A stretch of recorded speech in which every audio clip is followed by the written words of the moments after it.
इस लेक्चर में laser accounting का एक क्वेश्चन सॉल्व करेंगे।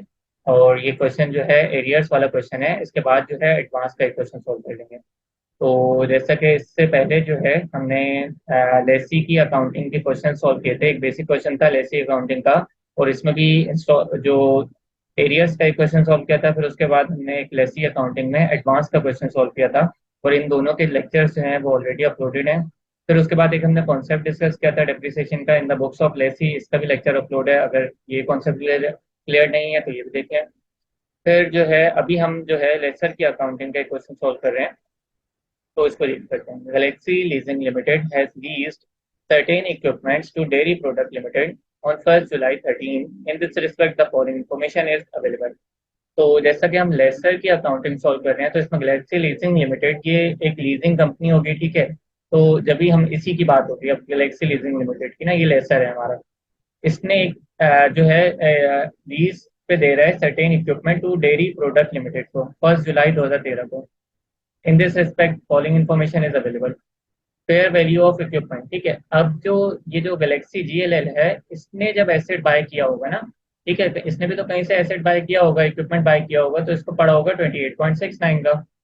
फिर इसने ये इक्विपमेंट बाय करके लीज पे दे दिया होगा डेयरी प्रोडक्ट को, ठीक है। तो अमाउंट रिसीव्ड ऑन 1 जुलाई, एक बिल्कुल 1 जुलाई जो हमारी स्टार्ट इंसेप्शन डेट है, तो इसी पे एक अमाउंट हमें 3 मिलियन की मिल रही है। ये डाउन पेमेंट की मद में मिल रही है डेयरी प्रोडक्ट से हमें। फिर एनुअल, हर साल के एंड पे एरियर्स में है, तो हर साल के एंड पे 30 जून पर हमें 4 साल तक इंस्टॉलमेंट्स मिलती रहेंगी 7.80 के हिसाब से। फिर एक जीआरबी दी हुई है, गारंटेड रेजिडुअल वैल्यू। इसका कॉन्सेप्ट भी मैं ऑलरेडी डिस्कस कर चुका हूँ, लेकिन इसकी डिटेल अलग से भी मैं वीडियो अपलोड कर दूंगा कि क्या होता है। तो गारंटेड रेजिडुअल वैल्यू जो कि एक लेसी ने हमें गारंटी दी है कि वो लीज जब हमारी एक्सपायर होगी, मतलब 4 साल के बाद, वो हमें एक वैल्यू देगा, अमाउंट देगा। वो कितनी है? 5 की। तो ये भी लेसर की अकाउंटिंग में इंपॉर्टेंट फिगर होती है। यूजफुल लाइफ दी हुई इक्विपमेंट की इज एस्टिमेटेड 5 ईयर्स। ये हमारे लिए इररेलेवेंट है लेसर की अकाउंटिंग के लिए। क्यों? क्योंकि एसेट जो है वो तो हमने लेसी को दे दी है ना यूज करने के लिए लीज पे। तो वो एसेट जो है इन रियलिटी लेसी के पास है, तो वो अपने पास डेप्रिसिएशन बुक कर रहा होगा, हमारे लिए रेलिवेंट। और रेट ऑफ इंटरेस्ट दिया है implicit in the lease is 14%। तो रिक्वायरमेंट क्या है? अकाउंटिंग इंक्रीज करनी है for the year ended 30 June 14 the books of GLL to record the transaction related to above these arrangement in accordance with the requirement of IFRS, ठीक है। और फिर हमने नोट बनाना है, inclusion in GLL financial statement for the year ended 30 June 14 in accordance with the requirement of IFRS standard के हिसाब से। तो लेसर की हम लोग अकाउंटिंग कर रहे हैं। लेसर का जो क्वेश्चन है वो स्टार्ट होता है ग्रॉस इन्वेस्टमेंट, ठीक है। जैसे कि हम लेसी की अकाउंटिंग करते थे, उसमें प्रेजेंट यहाँ पे लीज पेमेंट लेते थे ना, लेकिन लेसर की अकाउंटिंग में हमने स्टार्ट करना है ग्रॉस इन्वेस्टमेंट। तो 2 मिनट कर लेते हैं। अच्छा, अब क्या क्या आ सकता है ग्रॉस इन्वेस्टमेंट में? एक तो डाउन पेमेंट की मद में जो अमाउंट हमें मिलेगी लेसी से, वो आ सकती है, ठीक है। फिर एनुअल रेंटल्स आ सकते हैं कि over the period of time, हर साल के बाद जो है हमें एक इंस्टॉलमेंट की अमाउंट मिल रही होगी, वो आ सकती है। और जैसे कि इस क्वेश्चन में जीआरबी भी दी हुई है, गारंटीड की मतलब गारंटी दी हुई है लेसी ने कि वो लेसर को पे करेगा लीज खत्म होने के बाद। कितनी अमाउंट? 5 मिलियन की अमाउंट एक गारंटी दी हुई है। तो जीआरबी गारंटेड रेजिडुअल वैल्यू भी आया करेगी। तो जैसे जैसे और भी इसमें एक दो चीजें जैसी आएंगी तो उसको भी डिस्कस कर लेंगे। तो अभी इस क्वेश्चन में यही था, हमने लिख दिया कि डाउन पेमेंट की अमाउंट एक मिलेगी, एनुअल रेंटल्स मिल रहे होंगे, और जीआरबी की अमाउंट आ रही होगी। तो डाउन पेमेंट की अमाउंट कितनी थी? अमाउंट रिसीव्ड ऑन 1 जुलाई। पता कैसे चला ये डाउन पेमेंट है? क्योंकि 1 जुलाई को ही स्टार्ट हो रहा है, तो 1 जुलाई को पेमेंट आ रही है, तो डाउन पेमेंट में 3 मिलियन की अमाउंट आ रही है। एनुअल रेंटल्स कितने आ रहे हैं हमारे पास? 4 एनुअल रेंटल्स आ रहे हैं 7.80। कितने साल तक? 4 4 ना, मतलब 4 साल तक आ रहे हैं। तो 7 पॉइंट इसमें प्लस कर देंगे, 7.80 इंटू 4, 4 साल तक। फिर और क्या आ रहा है हमारे पास? जीआरबी आ रही है। जीआरबी कितनी है? 5 की। 5। तो ये सारी मैंने अमाउंट्स को ऐड कर लिया, तो मेरे पास पता चल गया है ग्रॉस इन्वेस्टमेंट कितनी है, 39.2 की। इधर लिख लेते हैं। फिर जब ग्रॉस इन्वेस्टमेंट आ जाएगी, तो फिर हमने नेट इन्वेस्टमेंट फाइंड करनी है। नेट इन्वेस्टमेंट कैसे फाइंड होगी? जैसे कि एलआईसी की अकाउंटिंग में करते थे, एन्युटी का फॉर्मूला लगाते थे और फर्स्ट डे पे लेके आते थे सारी अमाउंट्स को, ठीक है। अब इसमें एक समझने वाली बात यह है, जैसे कि मैंने इधर से भी मैं समझाता हूँ,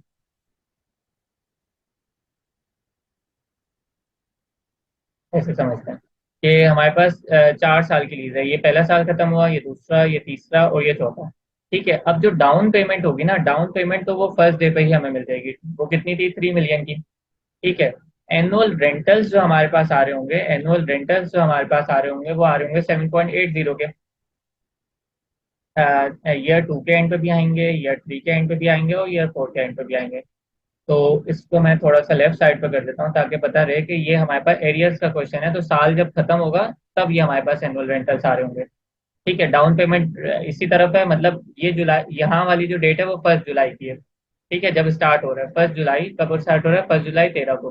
तो ये जगह जो है ये 1 जुलाई 13 की है। तो डाउन पेमेंट इसी दिन मिल गई। फिर 1 साल कंप्लीट हुआ तो 7.80 है, फिर 2 साल कंप्लीट हुआ 7.80, इसी तरीके से 4 साल कंप्लीट हुए तो इतनी हमारे पास जो है इंस्टॉलमेंट्स आ रही हैं। फिर एक अमाउंट हमारे पास और आ रही है जीआरवी की, और वो at the end of lease आ रही है ना, 4 साल के एंड पे 5 की। तो यहाँ मैं लिख लेता हूँ जीआरबी भी हमारे पास आ रही है 5 की। अब इस पूरे की ना हमने प्रेजेंट वैल्यू निकालनी है। तो ये जो 3 है ये तो ऑलरेडी ही फर्स्ट, जो 1 जुलाई 13 पे है, हमने सारी अमाउंट्स को 1 जुलाई 13 पर लाना है। ठीक है, ये जो 3 है ये तो ऑलरेडी 1 जुलाई 13 पर पड़ा हुआ है, इनको ले आते हैं। तो एक एक साल का गैप है और सेम अमाउंट है, तो इसमें हम सिंपली एन्युटी का फॉर्मूला लगा सकते हैं। तो 7.80, वन माइनस, अच्छा पहले मैं, तो तो पहले जो है एक जो हमारे पास इंटरेस्ट रेट दिया हुआ है उसको यहाँ लिख लेते हैं। तो कितना है क्वेश्चन में इंटरेस्ट रेट दिया हुआ हमें? 14% का interest rate implicit in the lease is 14%। तो इंटरेस्ट रेट हमें पता चल गया हमारे पास है 14% का, 0.14 आ गया। अब सिंपली एन्युटी का फॉर्मूला लगाते हैं और सारी अमाउंट्स को 1 जुलाई 13 पे लेके आते हैं। तो 7.80 मल्टीप्लाई 1 - 1 प्लस इंटरेस्ट रेट की पावर में -4, और होल डिवाइड बाय 14%। ठीक है, तो ये मैं इसको बैकवर्ड ले आया, सारी अमाउंट जो है न्यूटन का फॉर्मूला लगाया और 1 जुलाई 13 पर ले आया। 3 जो है थी वो ऑलरेडी 1 जुलाई 13 पे पड़ी थी। अब जीआरबी को भी ले आते हैं, जीआरबी सिर्फ एक ही अमाउंट है, तो इसको नॉर्मल प्रेजेंट वैल्यू का फॉर्मूला लगाते हैं, डिस्काउंटिंग कर लेते हैं। 5 को हमने लेके आना है 1 + I, जो कि इंटरेस्ट रेट है, की पावर कितना पीछे लाना है हमने? -5। तो ये भी हमारे पास आ गई। तो अब मैं सारी जो नेट इन्वेस्टमेंट है उनको ऐड कर लेता हूँ। एक तो अमाउंट थी 3 की, ये ऑलरेडी हमारे पास पड़ी हुई थी 1 जुलाई 13 को। ठीक है, ये थी। दूसरी जो थी इसमें ऐड कर लेता हूँ, ये हम जो,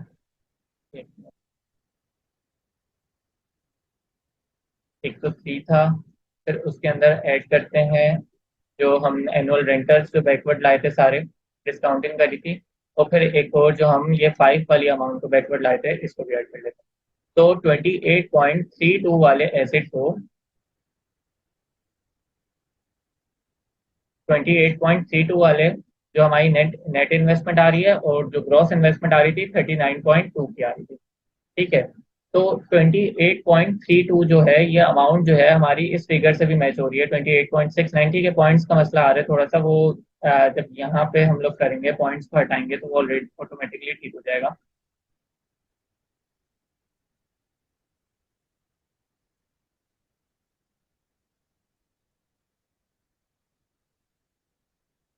तो ये हमारे पास आ गई नेट इन्वेस्टमेंट।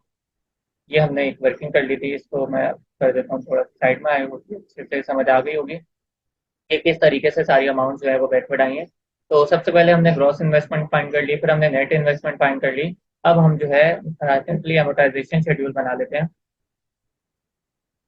एमोटाइजेशन शेड्यूल कैसे बनेगा? जैसे कि लेसी के उसमें हम अकाउंटिंग में करते थे, डेट आएगी, इंस्टॉलमेंट्स आएंगी, प्रिंसिपल की अमाउंट आएगी, इंटरेस्ट की अमाउंट आएगी, और फिर बैलेंस की अमाउंट आएगी। इसको थोड़ा सा और साइड पे कर लेते हैं ताकि स्पेस मुझे,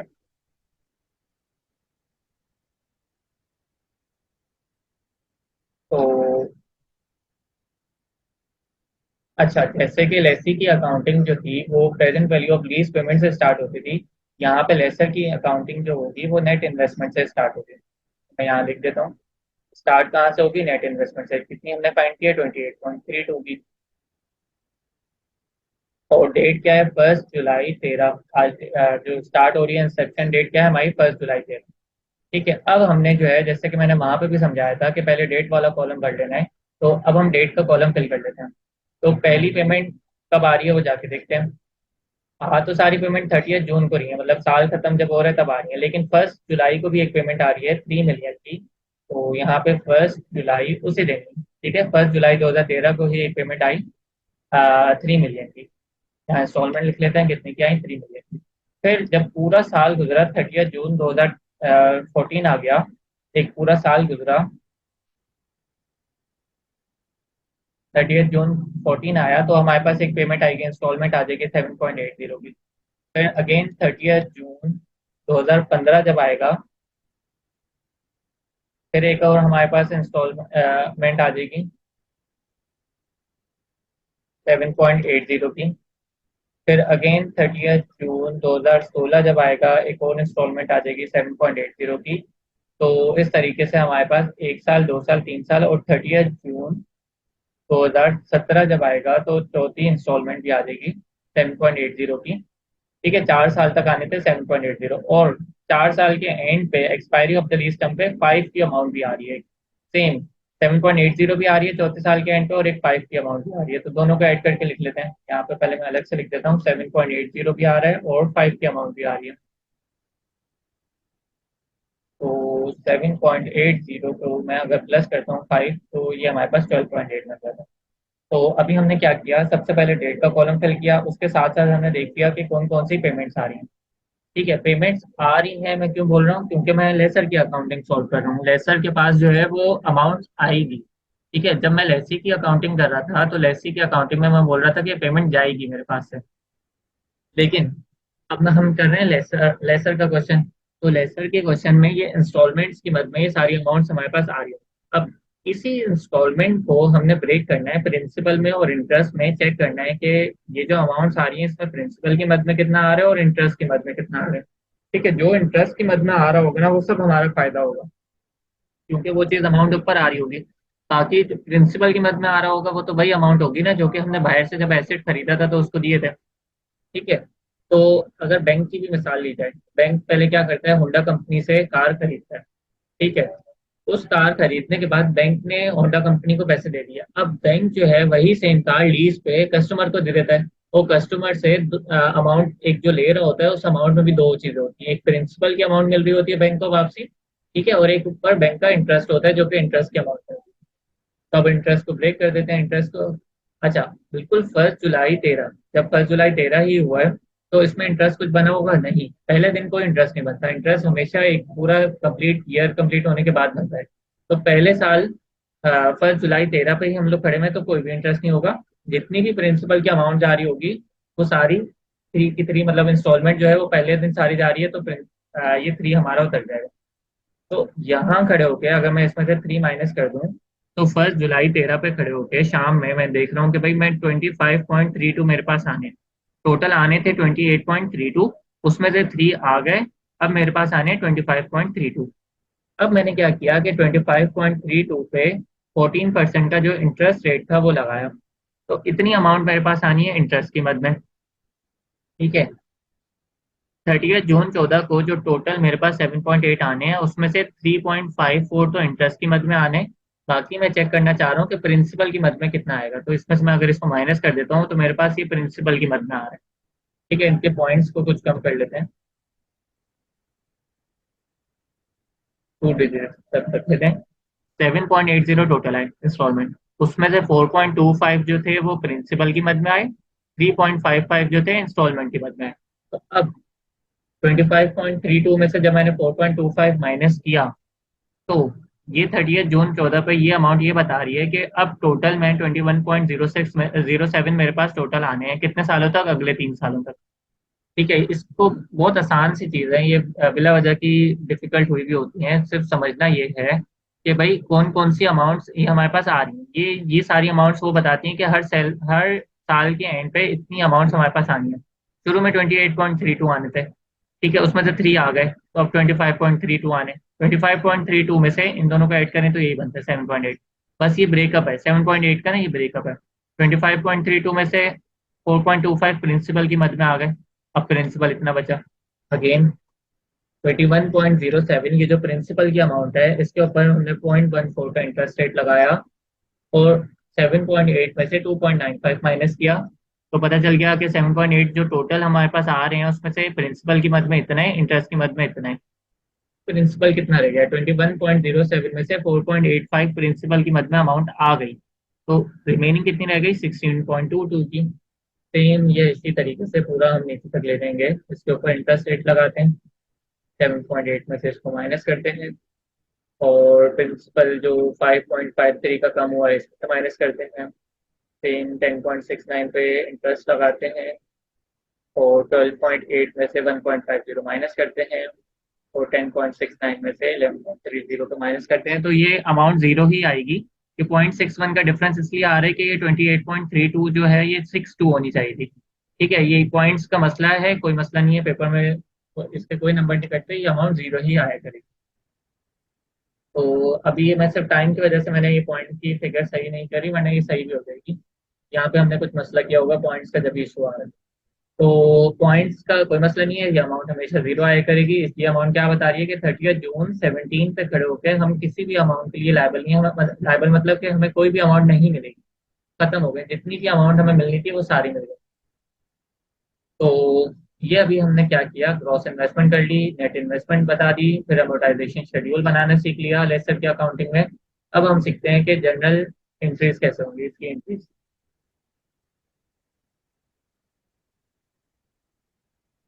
तो एंट्रीज के लिए सबसे पहली एंट्री तो वो होगी कि जब ये जो बैंक था, फॉर एग्जांपल लेसर जो बैंक है, उसने जब होंडा कंपनी से कार खरीदी होगी ना, तब एक एंट्री की होगी। तो 1 जुलाई 2013 पे बैंक ने जो होंडा कंपनी से कार बाय की है, तो बैंक के पास एसेट आ गया। ठीक है, और बैंक ने कैश पे कर दिया होंडा कंपनी को, कितना, वो अमाउंट हमें दी हुई थी, फेयर वैल्यू ऑफ इक्विपमेंट दी हुई है, ये हमेशा जो एंट्री होगी वो फेयर वैल्यू से होगी, 28.69। सिमिलरली 28.69 यहाँ आ गया।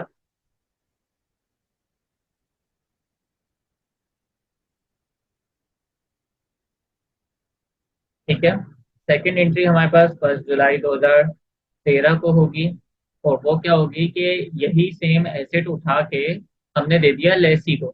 ठीक है, तो लीज रिसीवेबल डेबिट हो जाएगा।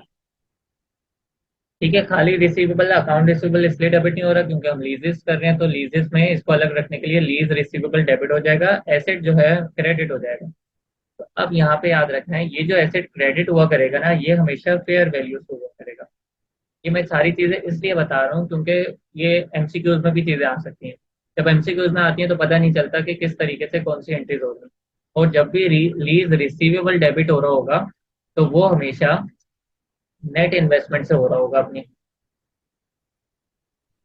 ठीक है, अभी तो जो जितने भी मैं 2-3 दिन तक क्वेश्चंस करूंगा उसमें यही हो रहा होगा कि ये हमेशा लीज रिसीवेबल जो है वो बराबर आ रहा होगा फेयर वैल्यू के। लेकिन कुछ क्वेश्चंस जो आगे जाके जब एडवांस लेवल के क्वेश्चन कर रहे होंगे तो ये फिर हमें कोई इनमें डिफरेंस भी आ रहे होंगे। तो अभी लीज रिसीवेबल हमारा कितना था, 28.69। सॉरी, एसेट हमारा कितना था, 28.697। ठीक है, इसको पॉइंट को देख लेते हैं, और ये भी तो 2 पॉइंट 28.6। तो ये हमारे पास सेकेंड एंट्री हो गई। अब 1 जुलाई 2013 को ही एक और पेमेंट आई है, कौन सी, डाउन पेमेंट के बाद में, ये देखें, 1 जुलाई 2013 को ही एक और पेमेंट आई है डाउन पेमेंट की, 3 मिलियन की।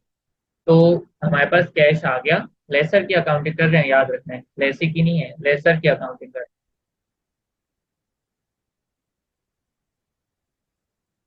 ठीक है, तो लेसर की अकाउंटिंग कर रहे हैं तो हमारे पास कैश आएगा, कैश आ गया, और जो हमने उसका रिसीवेबल खड़ा किया हुआ था ना वो कम हो जाएगा, लीज रिसीवेबल क्रेडिट।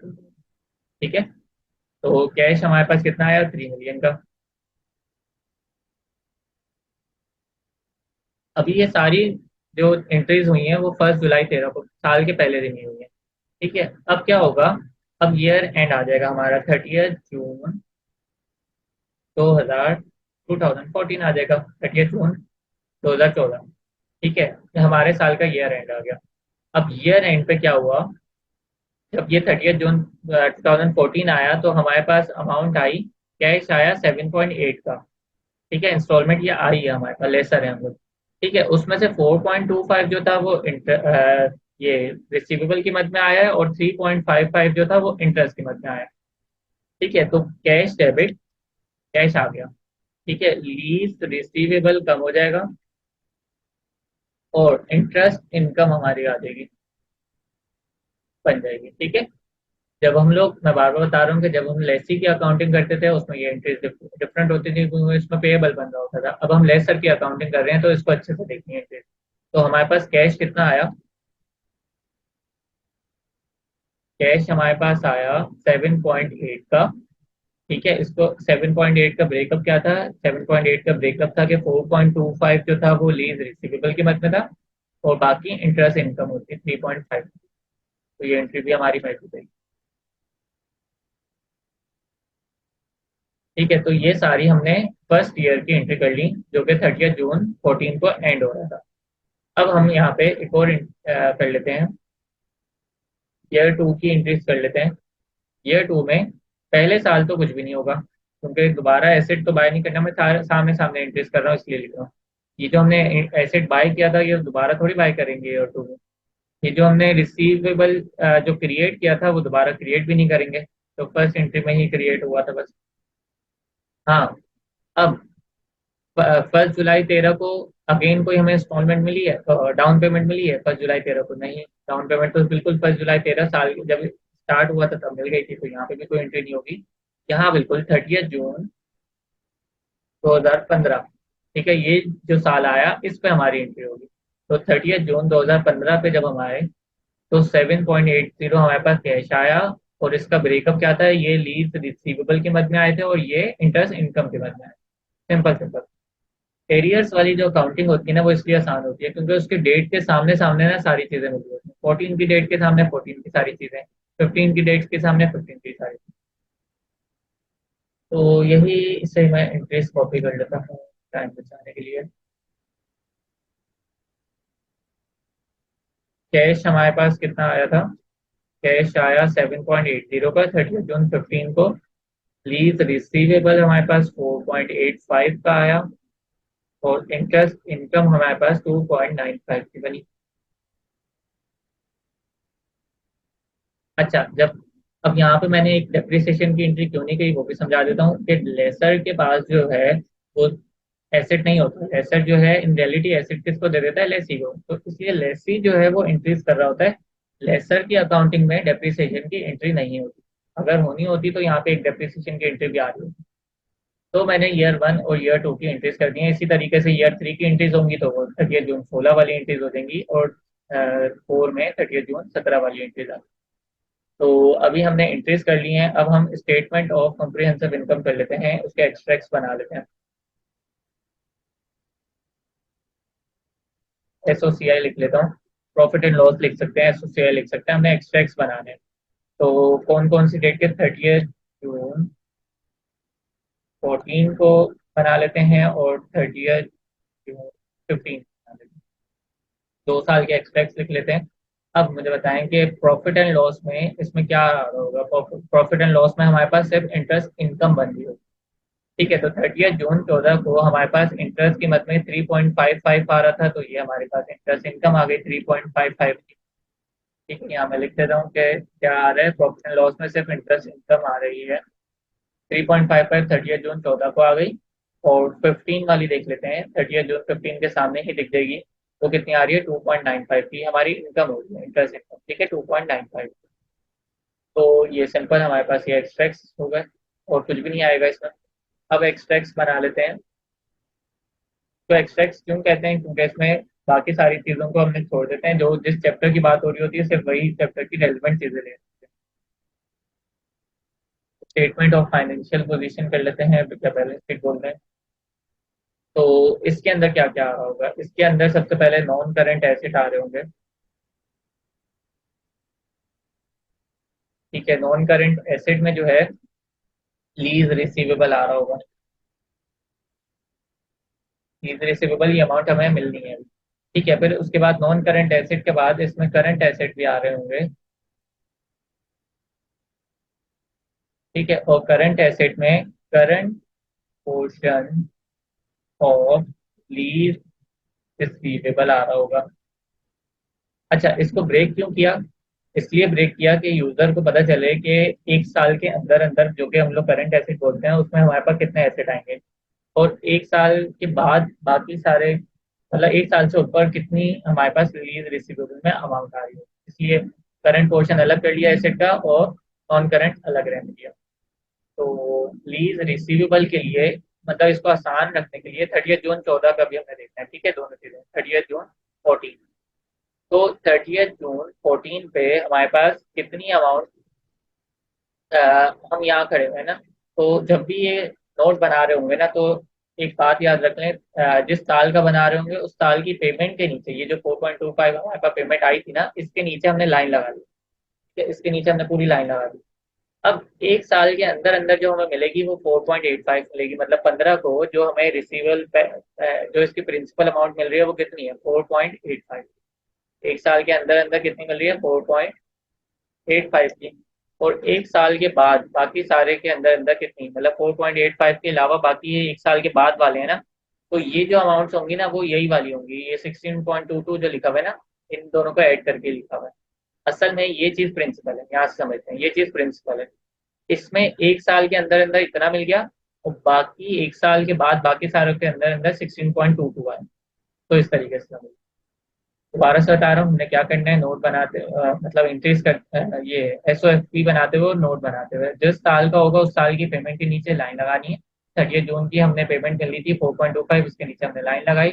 एक साल के अंदर अंदर वाली होगी जो इसके नीचे जा रही होगी 4.85। तो बाकी सारी जो नॉन करेंट एसिड वाली होगी वो 16.22 आ रही। ये हो गया। अब हम करते हैं 30 जून 2015 का बनाते हैं।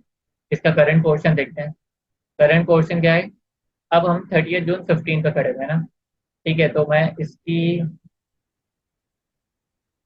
हम 30 जून 2015 पे खड़े हुए हैं तो इसके नीचे हमने लाइन लगा दी। ठीक है, अब ये ऊपर वाली लाइन से मिक्स नहीं होना, वो सिर्फ इमेजनरी लाइन थी, जैसे कि ये वाली भी इमेजनरी है। तो 30 जून 2015 पे हमने लाइन लगाई। इस 30 जून 2015 के एक साल के अंदर अंदर आ रहा है 5.53। 5.53। ठीक है, और एक साल के बाद बाकी सारों के अंदर अंदर 5.53 के आगे देख लेना है, वो बन रहा है 10.69।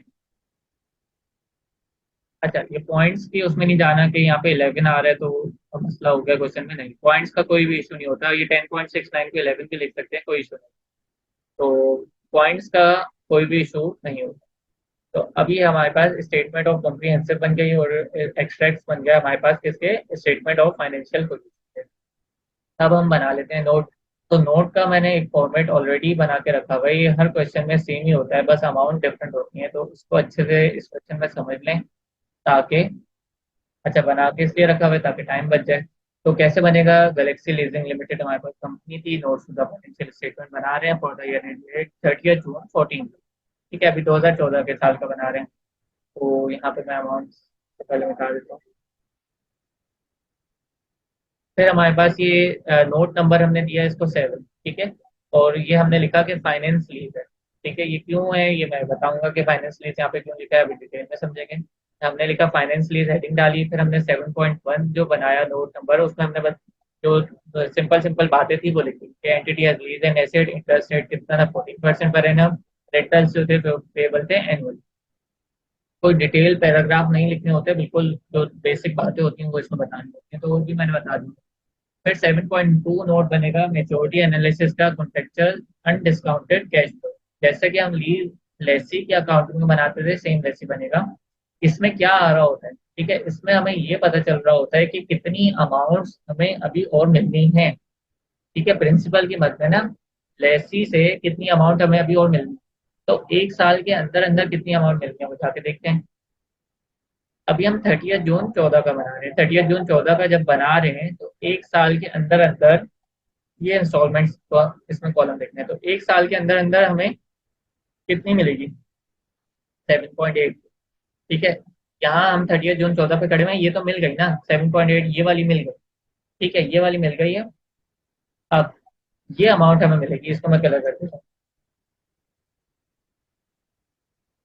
ठीक है, ये 7.8 एक साल के अंदर अंदर यहाँ आ जाएगी। फिर एक साल के बाद 2 साल के अंदर अंदर, एक साल के बाद 2 साल के अंदर अंदर कितनी है? 7.8। और 2 साल के बाद 3 साल के अंदर अंदर कितनी है? 12.8। ठीक है, तो ये इस तरह से हमारे पास सारी अमाउंट है। तो टोटल लीज रिसीवेबल हमारे पास कितना बन जाएगा? टोटल लीज रिसीवेबल का मतलब है कि 28.4 अभी हमें और मिलना है। ठीक है,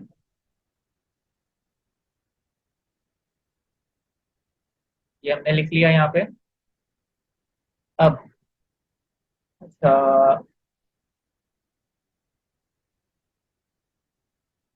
अब हम बनाते हैं, रिकन्सिलिएशन बना लेते हैं। ये लेसी की अकाउंटिंग में ये नहीं होती रिकन्सिलिएशन, लेकिन लेसर की अकाउंटिंग में बन रही होती है, क्योंकि हमें थोड़ी डिटेल इन्फॉर्मेशन चाहिए होती है। तो इसको रिकन्सिलेशन कर लेते हैं। टोटल लीज रिसीवेबल हमने कितना था यहाँ पे भी अभी हमने फाइंड किया, वो कितना आ रहा है? 28.4 का हमारे पास लीज रिसीवेबल। फिर फिर इसमें एक चीज होती है अनगारंटेड रेसिडुअल वैल्यू। इस क्वेश्चन में मैं जीरो रखता हूँ, कुछ भी नहीं है, लेकिन जब क्वेश्चन में आएगी तो उसमें मैं डिटेल में समझाऊंगा कि क्या चीज होती है। तो ऐड हो गई, ठीक है, जो भी अमाउंट होगी वो इसमें ऐड हो जाएगी, तो फिर हमारे पास ग्रॉस इन्वेस्टमेंट आ जाएगी। ठीक है, अब जैसे कि हमें यहाँ पे भी पता है कि ये जो ग्रॉस इन्वेस्टमेंट होती थी, ये 39.2, अगर इसमें से मैं इंटरेस्ट की अमाउंट हटा दूं तो यही तो बन जाएगी नेट इन्वेस्टमेंट। तो यही हमने रिकन्सिलेशन में भी यही हो रहा होता है कि किसी भी साल खड़े होकर रिकन्सिलेशन बनाते हैं और चेक करते हैं कि ये अमाउंट्स मैच हो रही है नहीं हो रही। ठीक है, तो हमारे पास ग्रॉस इन्वेस्टमेंट आ गई 28.4 की, इसमें से मैंने माइनस करना है अनअर्न्ड इंटरेस्ट इनकम। ये क्या चीज होती है कि अभी हमने अर्न नहीं किया इंटरेस्ट इनकम। ठीक है, अनअर्न्ड है। 30 जून 14 पे खड़े होके ये वाला जो इंटरेस्ट होगा ये बता रहा होगा कि ये अर्न हो चुका है 3.55 का। ठीक है, और इसके अलावा अब क्योंकि अभी हम नोट ही 30 जून 14 का बना रहे हैं ना, तो 30 जून 14 के अलावा जितनी भी इंटरेस्ट होगी वो अनअर्न्ड है। तो 2.95, 2.27 और 1.50 इंटरेस्ट इनकम अनअर्न्ड है। यहाँ पे लिख लेते हैं 2.95 प्लस 2.27 और 1.50, 2.27 और 1.50। ठीक है, 1.50, ये सारी अनअर्न्ड है। तो यहाँ इसको 2.95 प्लस 2.27 प्लस 1.50, तो 6.72 की जो इंटरेस्ट इनकम है वो अनअर्न्ड है, तो इसमें से माइनस कर देंगे। 28.4 में से माइनस कर देंगे 6.72 की इंटरेस्ट इनकम, तो हमारे पास क्या आया? 21.68।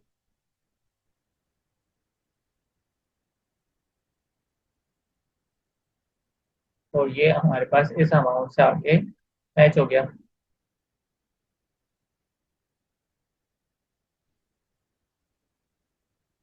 21.68, 30 जून 14 के अमाउंट से 21.68 मैच हो गया। अगेन ये पॉइंट्स का जो डिफरेंस चलता हुआ आ रहा है उसका मसला नहीं है। तो इसका मतलब ये हमने ठीक किया है, रिकन्सिलेशन हमारी ठीक आई है। तो इस क्वेश्चन में हमने क्या क्या सीखा? एक हमने नोट बनाना सीखा, एक हमने इसके स्टेटमेंट ऑफ कॉम्प्रिहेंसिव इनकम और स्टेटमेंट ऑफ फाइनेंशियल पोजीशन के एक्सट्रैक्ट्स बनाना सीखे। फिर हमने एंट्रीज करना सीखी, फिर हमने एमोटाइजेशन शेड्यूल बनाना सीखा, फिर हमने एन्युटी का फॉर्मूला बना के एन्युटी का फॉर्मूला देखा कि किस तरीके से लगता है, प्रेजेंट वैल्यू वाला देखा किस तरीके से लगता है। तो आई होप ये लेसर की अकाउंटिंग का क्वेश्चन समझ आ गया होगा अच्छे से। तो that's all for this lecture. अगर कोई क्वेश्चन हो तो बिल्कुल जो व्हाट्सएप नंबर है उसको पूछ सकते हैं।